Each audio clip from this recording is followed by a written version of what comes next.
खामोश हो जा, सर झुकाते च बेहोश हो जा। यह है इश्क़ नबी का करीना, यह है इश्क़ नबी का करीना।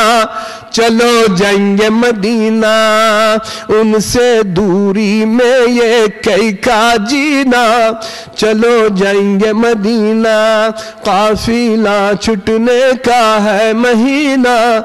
चलो जाएंगे जाएंगे Medina.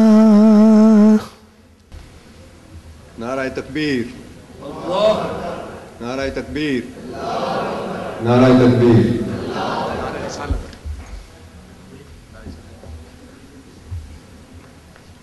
Now we have a special guest I want to introduce.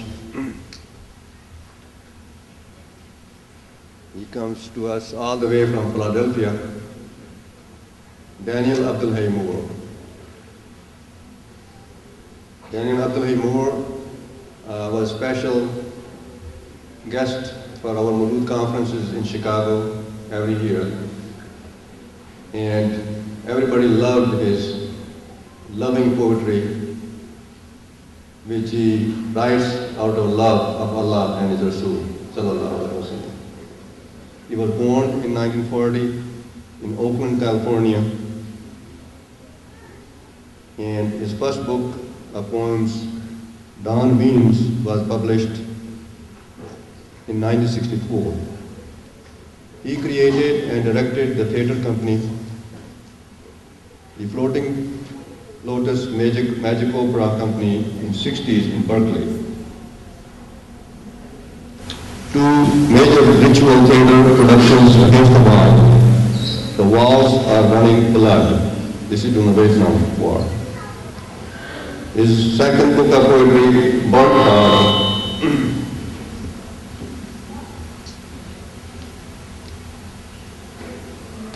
his second book of poetry, Burnt Heart, Ode to the War Dead.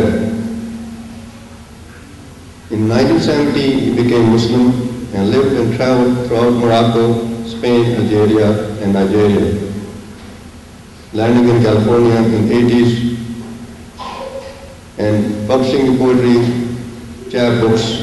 Desert is the Only Way Out, Chronicles of Accra. He moved with his family to Philadelphia in 1990 and published in 96, Ramadan Sonnets, The Blind Bookkeeper. Presently, he is editing 51 manuscripts of poetry. He says, for me, the province of poetry is a private ecstasy made public. And the social role of the poet is to display moments of shared universal epiphanies capable of healing our sense of mortal estrangement from ourselves, from each other, from our source, from our destiny, from the divine. His website you can visit, danielmoorepoetry.com. I invite my very close dear friend and inspiring friend, Abdullah Moore. Assalamu alaikum everyone, alhamdulillah. I'm very pleased and happy to be in Phoenix from Philadelphia. There's some connection there. And you know, since it's Phoenix, we expect the bird to rise from its ashes today, inshallah. The bird of love for Allah. The phoenix, the rock, the simurg, right? The same bird. Inshallah, all of you will feel that energy. And I know that, how's this by the way? Should I stand back? I know that, you know, the Mawlid is something that is a time when we spread love. And I hope that people will, I know you're scattered all over, but that the love will circulate among us, inshallah. The love for Allah, the love for His Prophet, sallallahu alaihi wasallam, and the love for each other. That's so important, especially now. All the way to the back of the hall. So I'm going to do some poems in English and some songs in English. I also want to thank Dr. Mirza and his lovely wife for being such great hosts, and for Sheikh Abdul for bringing the voices of the angels among us. I don't know how he does it. And so I will be reading some poems in English and doing some songs in English, in which we will also try to get you to sing a little bit. but they're very simple. I'm also getting a reverberation. Should I stand back further, or maybe go to, Tucson? I don't know. The copies of some of the songs are at the desk there. If somebody want to participate, there are copies there, and you can take that with you too, inshallah. Yeah. While you adjust the sound a bit. All right. Anyway, I'll begin. Yes, there's songs there. If you want to get them now, that's fine. This is called Light of the Shadowless One, from a book I called Mawlid. When an object casts no shadow, what does it mean? That its light is over all other lights, and no light can come from any direction and be stronger, cutting silhouette outlines of form and laying them out on a ground into which all forms must go at last. But Muhammad was such a one. They said he cast no shadow. Oh Muhammad, how can we find you here among the ruins? How can we see you? I also want to mention that in a poem like this, Sallallahu Alaihi Wasallam is assumed. So please, just assume that. The catalog of his attributes can start from anywhere and continue forever. The way he parted his hair, the way he greeted the poor and fed them.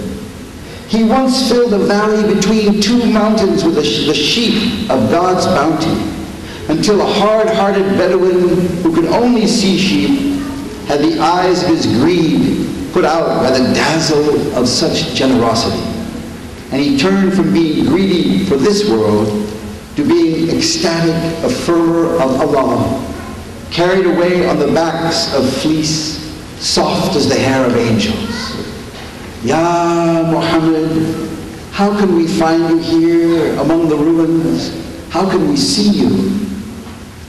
One man longing to see you nearly fell out of a date palm when he heard you had come. He had gone from teacher to teacher, each one telling of your impending arrival.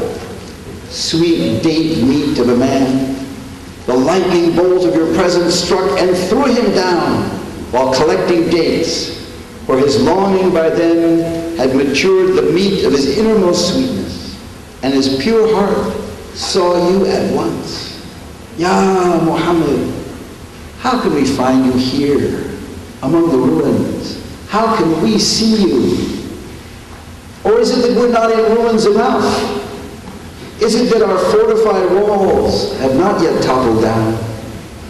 That the glass we erect to see through and think is so limpidly clear is in fact the opaque screen of ourselves set up for the magic lantern to throw its image on with an illusion of movement and the assumption of purest transparency. But we are still too coarse, too thick, not subtle enough in this haggard age with its taped rumors of war. The absolute nuclear outbreath that deflates the entire material system down to the last particle, even this still too dense, too cartoon, to contain the spiritual emptiness needed in us to let your pure Muhammadan nature show clear. Oh Muhammad, how can we find you here among the ruins? How can we see you? The maddest love for the biggest diamond is nothing compared to the love your companions had for you. They saw your truth was true, your step sure, your word an opening into God's domain. One man spat out the grapes he was eating and took the sword you offered when he heard you say that whoever took it and plied it until he was killed in the way of Allah would gain the garden and enter it. No doubt troubled him.